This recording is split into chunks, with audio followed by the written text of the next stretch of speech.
Well, it's finished Manchester United 2, Liverpool 2 at Old Trafford, and we just never make this easy on ourselves, do we? Being a Liverpool fan, I've gotten pretty used to the fact that it's never going to be an easy ride in a match itself, or in a title race as deep as this. And yeah, well, it's now advantage Arsenal the title race. They're top of the league in goal difference. Honestly, they're looking at their fixture list. There is a chance that they drop points, so it's not all hope is lost, all doom and gloom. But this was a game again we should have won, and you can go to Old Trafford in a huge tie like this and know that they'll turn up and they can get a result. But as has been often the case for Man United this season, they've been severely outperformed on the day, but they've hung in there and they've got something. And a lot of it is going to be, ourselves to blame. We were so wasteful. That first half in particular, I think we had 14, 15 shots. United had nothing. They offered nothing. They scored, I think, the opening minute or two and it was ruled offside. But then outside of that, they offered like nothing. It was all us. We get the opener through Diaz, brilliant goal. But then, we just lacked that cutting edge with the big chances. And there was one, I think, Szoboszlai one, he blazes over. And again, it's just the decision making in the final moments, and we're not quite clicking for some reason. We're getting the goal still. We're creating so many chances, but the actual, conversion rate of these has been pretty poor for a few games now. I think to Sheffield, I think to Brighton. These are games again where it got quite nervy for us late on because we just weren't burying the games.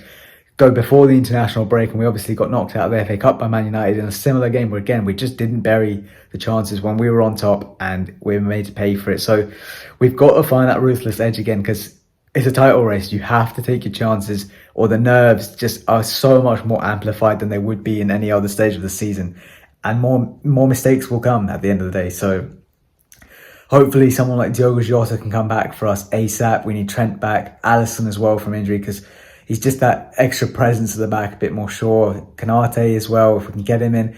We've got some missing players, but today injuries is not an excuse, because that game was there for us. It was there for the taking. We didn't put it away right early into the second half. It's a huge mistake. I feel so sad for the lad, Gerald Quansah, a young player, but that is a really sloppy error. He passes the ball out to Bruno Fernandes, who then hits it in hope from 50 yards out, catches Keller off his line. Good strike in the end. It's not the easiest thing in the world to do, because it wasn't an empty net. Keeper's off his line, sure, but you've still got to have the accuracy and the audacity to take it on from there. So fair play. Mainoo then scores an absolute stunner for Man United to put them 2-1 up. They had that kind of spell in the second half where they took control, but again, outside of that, they didn't offer a lot. Second half, it just became us again. It became attack versus defence. Salah eventually nets a penalty for 2-2, but again, so many wasted chances. Salah himself guilty of one.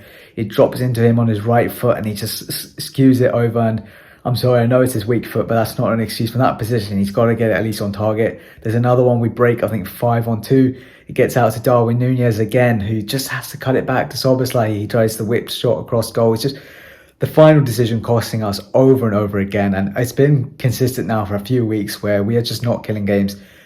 It's frustrating. It's very frustrating. And it's reaching this boiling point now where mentally, I think it might be getting to the players, because it's a few games where we've just about got over the edge. But today, the sucker punch of the draw, now knowing it's in Arsenal's hands for the title race, is going to hurt.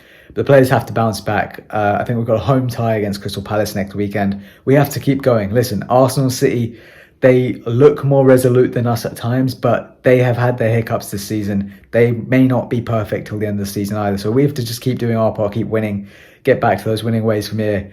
And yeah, listen, Arsenal City, not just in the league, but in the Champions League, they take on Bayern Munich and Real Madrid respectively. Those are tricky ties. Potentially some other injuries creep up, things you can't really factor in. So there is still plenty of time to go. We're only behind on goal difference and we're a point ahead of City.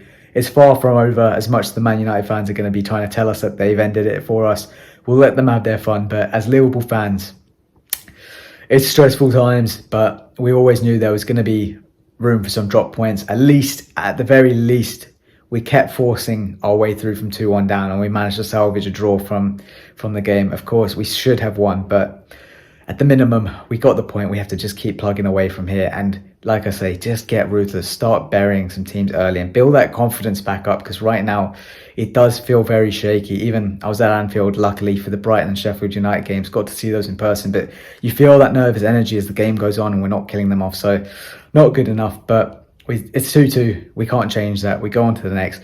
I think next is actually Atalanta in the Europa League. But as Liverpool fans, the focus is the league. That's the one we really want if we can take one of the two. So hopefully we just maybe rotate a little bit on Thursday, get some fresh legs ready for Crystal Palace next weekend, and kick on from there.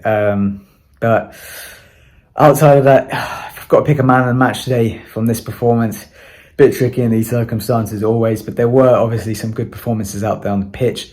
I would have to go for Luis Diaz. I think on this occasion, he showed that drive to really want to take the game to Man United, to go and push for the winner. He scores a brilliant goal, of course, to put us in front. Originally, he actually misses a huge chance as well, but I don't want to be too harsh on him for it. The way it dropped to him on the turn, he has to take it quite quickly. It's a difficult shot. But again, it was in close enough proximity that you just got to keep it down, and it's probably rifling into the net. But yeah, he just kept going. There was one moment in particular that summed him up for me, where it was like a ball that looked long gone off the byline, but he just kept charging it down, keeps it in, then drags it forward and drives on to try and force an attack. And don't think it quite came to anything in, but he was the one looking to make stuff happen. And I've got to applaud and respect him for that. I think the quality he showed today and the fight is what we need and what we're going to need every game from here out to the end of the season. But let me know your thoughts in the comments down below on us just letting another game get away from us and not taking it when it was in our hands. Where do you think we'll finish now? What's your opinion on the title race, and who was man of the match for you? Give me a shout in the comments down below. But until the next one, keep the optimism, Reds, and hopefully a win coming up next in the league against Palace. Take care.